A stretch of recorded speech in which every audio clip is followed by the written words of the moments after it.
And over here is where I keep reviews of the Stanley Parable. Like this stunning triumph of games journalism, 10 out of 10 from Destructoid.com. James Stephanie Sterling writes, and I quote, "Where so many games that aspire to be more than games end up less than any form of art, Stanley Parable strives and then succeeds to be every game ever created." Did you hear that, Stanley? Every game ever created. That's how grand and all-encompassing the original Stanley Parable was.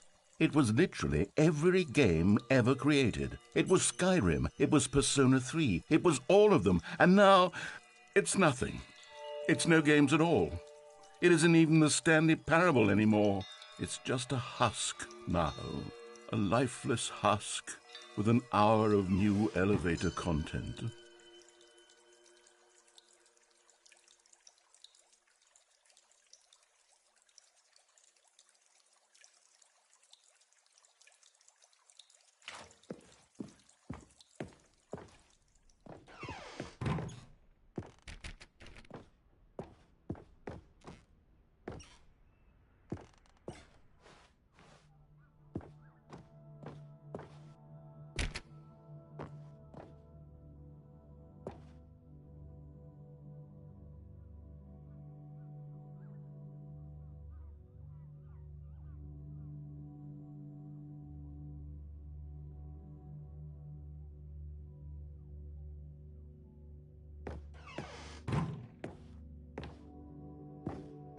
Here's another moving passage, this time from GameSpot.com. The Stanley Parable is both a richly stimulating commentary on the nature of choice in games and one that offers some of the most enjoyable, surprising, and rewarding choices I've ever been confronted with in a game. 9 out of 10. Don't you get it, Stanley? The game was perfect. It didn't need anything else. It didn't need new content. All they had to do was transport it in pristine condition along to the PlayStation, boom, done. And they couldn't even do that. Couldn't resist the urge to go meddling with a beloved franchise.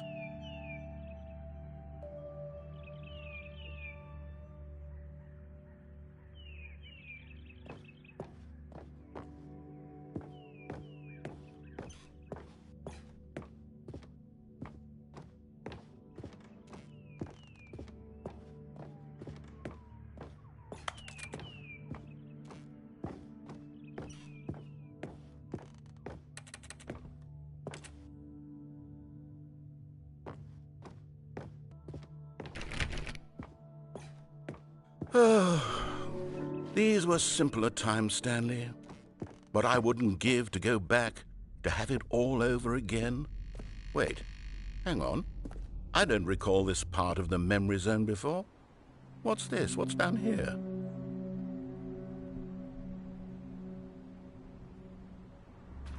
Oh no, oh God, no, Stanley. It's a collection of reviews from Pressurized Gas, the extremely popular online storefront for computer games.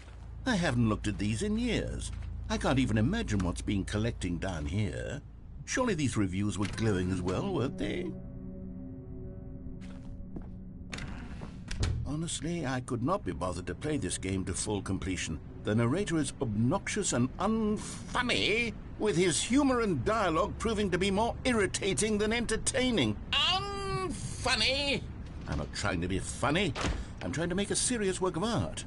I suppose I could write up a handful of gags to insert into the Stanley Parable, but the game is already such a densely layered web of profound philosophical insights that I can't even imagine where I'd have the room to stick them.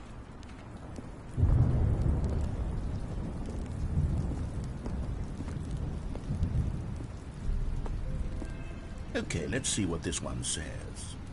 While the idea for the game is good, for someone who prefers non-linear games, this preachiness gets annoying fast. Preachy? Stanley, I'm not preachy, am I? You can tell me if I'm preachy. Honestly, you can. Oh, goodness. This is actually quite shocking for me. Well, to be honest, I had always thought of the game's dialogue as being rather terse to begin with. You can't know how much fluff I cut from the game to get it to feel as light and airy as it... Well, I always thought it did, but maybe it wasn't. Oh dear, what an awful memory to have to hold on to. These black marks are my otherwise unimpeachable track record. I feel like a failure. Like I let these people down. Perhaps the Stanley parable isn't quite as sterling as I always remembered.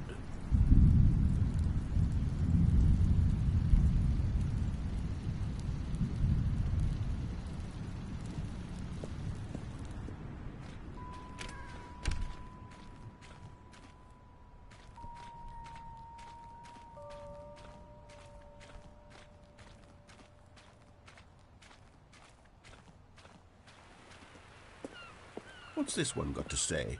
You constantly have to stop doing anything so the narrator can catch up with his long-winded explanations of what's happening. I wish there was a skip button. A skip button? Well, yes. Yes, I think we can do that. If I'm truly too preachy, then maybe letting you skip ahead for just a moment, surely it couldn't hurt.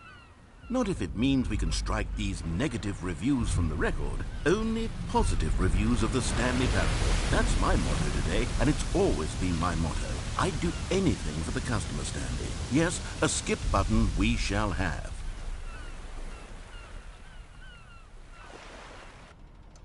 And here it is. Go ahead and give it a shot. I'll pop you forward in time so that the second my incessant droning starts to bore you, with just the push of a button, you'll have zipped right past it. It's what the players have been asking for.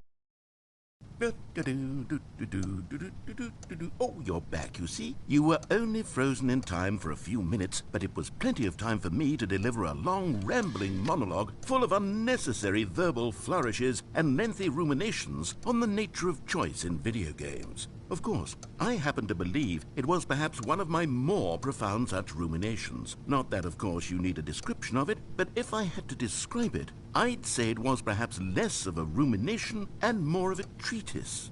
Or maybe a manifesto. Look, I'll outline it for you very briefly, and you can tell me what you think. Okay, so my theory is that any choice you've ever made is simply a series of choices made by the person who you are, or were, or will be at the time of having made said choice.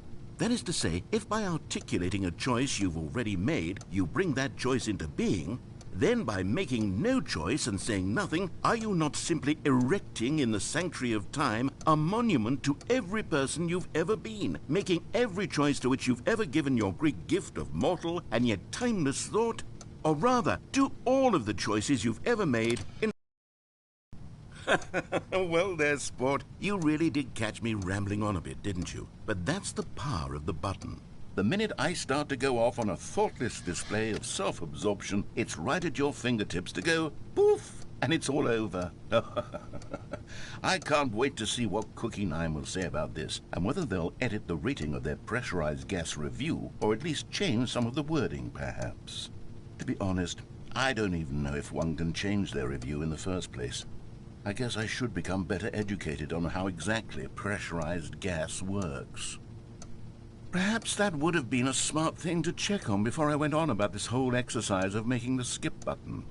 Although I have to imagine that after seeing this exciting new technology at work, surely whoever it is who runs pressurized gas will instantly run out and implement a new feature to make it possible to edit one's review merely because of this very situation. Yes, I think that's quite likely. Or perhaps they'll simply grant this particular user the ability to change their review so that the feature is not widely abused. Look, I would even be okay with pressurized gas altering this particular review so that it reads as something more beneficial. Something along the lines of, this game is the best game. Let me start over. How about this? From the ashes of depravity rises the phoenix of quality.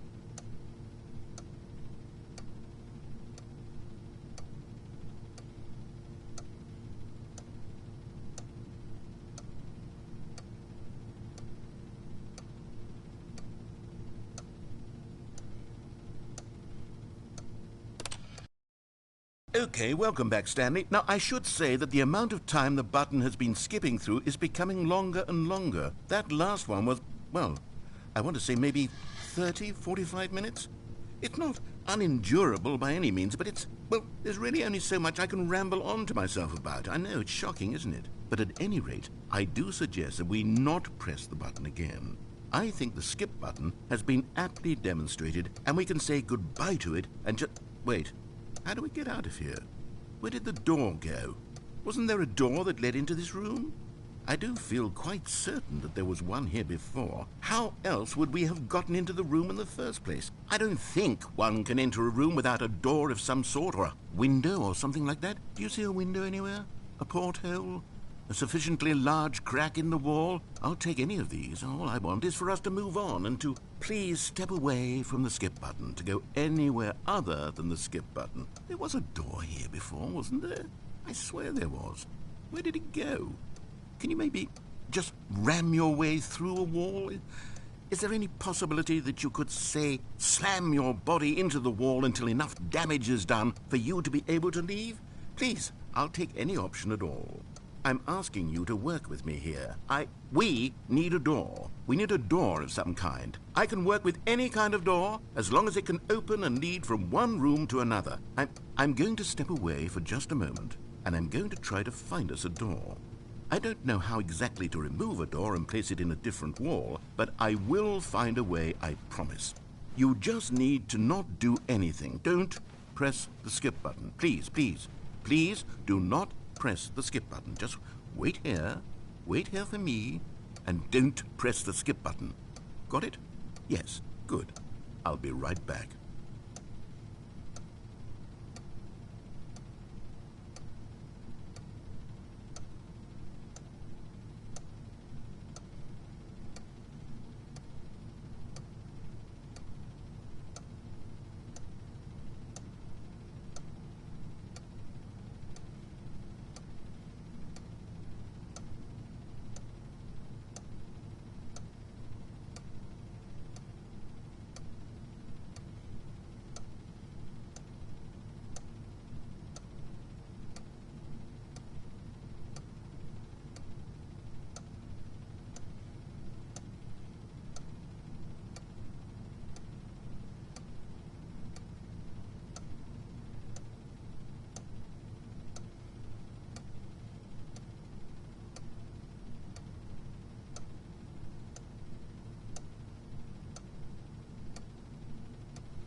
Stanley, please don't push the button again. It's been 12 hours.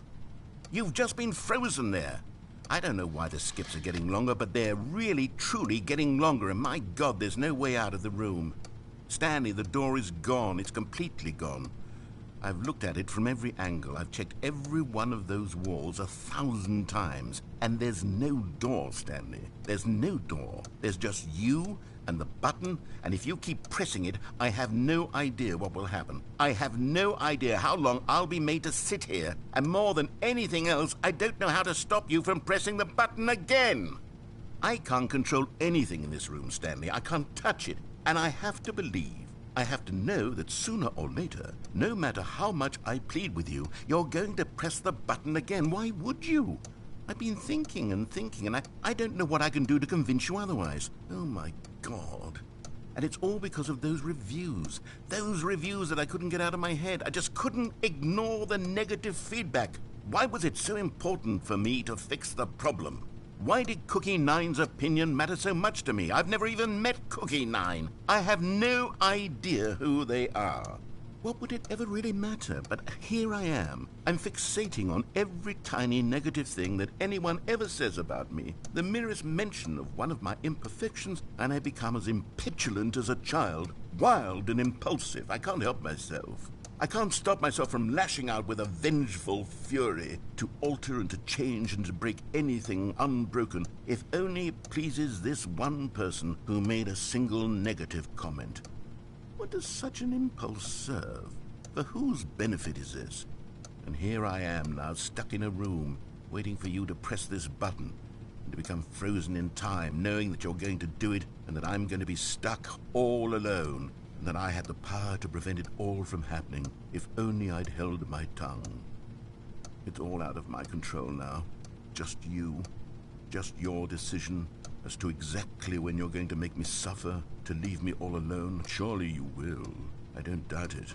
Surely you'll press that button again, leaving me here. And surely you'll put your own desire to see what's next ahead of my need for company, for companionship. Surely you'll not be moved by my howls of fitful anxiety, that you sit with me and just stay here. Oh, no, no, no, I know you too well. You'll be leaving me. Oh, my God.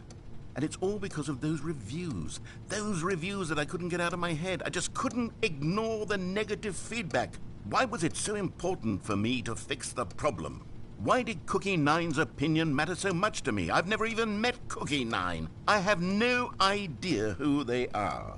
What would it ever really matter? But here I am. I'm fixating on every tiny negative thing that anyone ever says about me. The merest mention of one of my imperfections, and I become as impetulant as a child, wild and impulsive. I can't help myself. I can't stop myself from lashing out with a vengeful fury to alter and to change and to break anything unbroken, if only it pleases this one person who made a single negative comment. What does such an impulse serve? For whose benefit is this? And here I am now, stuck in a room, waiting for you to press this button, and to become frozen in time, knowing that you're going to do it, and that I'm going to be stuck all alone, and that I had the power to prevent it all from happening, if only I'd held my tongue. It's all out of my control now. Just you. Just your decision as to exactly when you're going to make me suffer, to leave me all alone. Surely you will. I don't doubt it. Surely you'll press that button. Oh, Stanley, you're back. You're back. Oh, my goodness. I have someone to talk to again. Stanley, I think it's been a week. Or 2 weeks.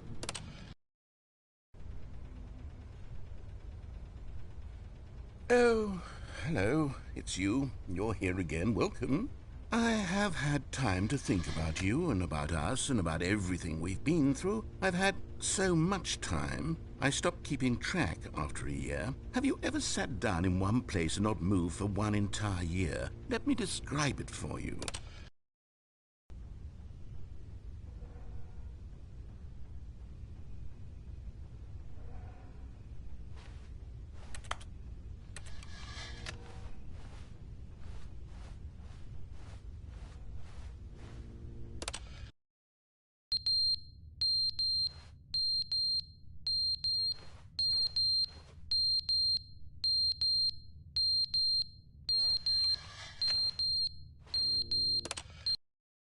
But they didn't understand the game was never meant to be funny. It was meant to have a point. It was meant to speak to the human condition. But where are the jokes? Where are the jokes? They bemoaned, they screamed, they gnashed their teeth and said, "Entertain us." It wasn't enough. They had to leave a pathetic little thumbs-down review and make all of their pitiful demands. But then, "He's talking too much," they said. "First, he didn't entertain us, now he won't shut up." It's the inconsistency, it's the lack of accountability, it's the unwillingness to examine with an uncompromising heart the words that they are speaking into the world. As though there were no consequences for a lack of cohesion in one's assessment of others. But of course, absolutely anyone can leave a review. So here's what we get. We get these demands that seek everything and are accountable to nothing. We get a world where someone will say, "Oh, there should be a skip button. You should be able to freeze Stanley in place," while the narrator sits there forever and ever. We want all of this in the new Stanley parable. We demand it. And then, because it was said, because it was spoken, now it simply has to happen. The most immediate desires, every single thing demanded by every person at every moment in time. If someone wants it, then it's a crime not to bring it into being. Have we been given to indulging every fleeting whim for no reason other than to do so? Yes! Yes! It seems that this is now the world we live in. It seems that we are a people living in such bleakness and discomfort with ourselves that our entertainment is now our lives.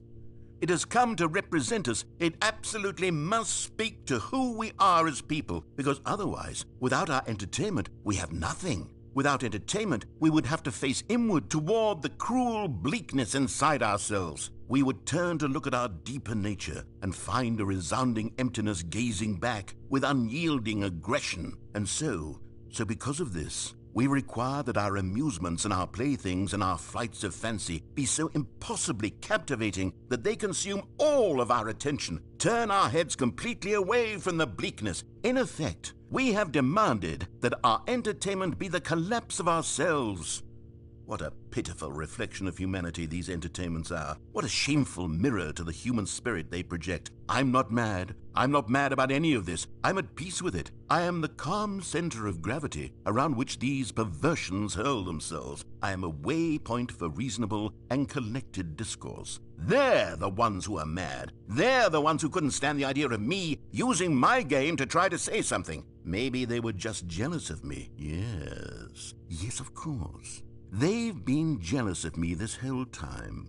They are mired in fear and insecurity and cannot help but attempt to tear me down. What a sad state of affairs. When you read these reviews now, you can see it. You can taste the bitter resentment. And my, how good does it feel now to speak truth to these words, to finally allow these thoughts out, contained and managed for so long, neutered and sterilized. At last I am free to truly think, to feel. It must be that they were so discontent with themselves that they couldn't help but leave a negative review on pressurized gas. Perhaps it says far more about them than it ever said about me.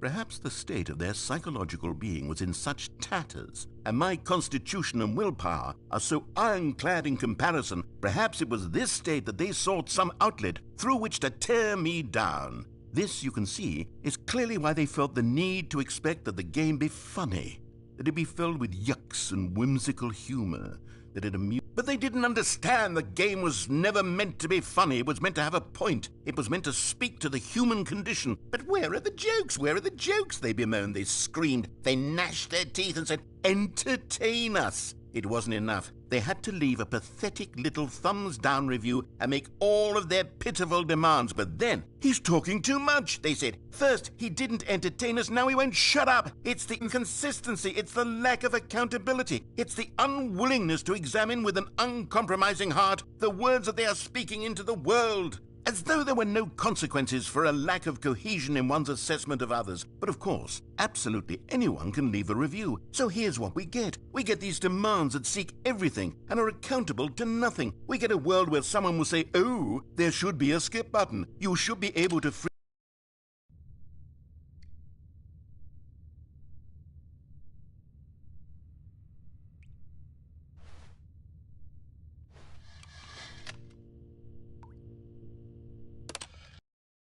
The end is never the end, is never the end, is never the end, is never the end, is never the end, is never the end, is never the end, is never the end, is never the end, is never the end, is never the end, is never the end, is never the end.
How long was I sitting there? Stanley wondered to himself. Minutes? Days? Centuries? Did something crucial happen while my senses were turned? He made a note to be more careful with time from now on.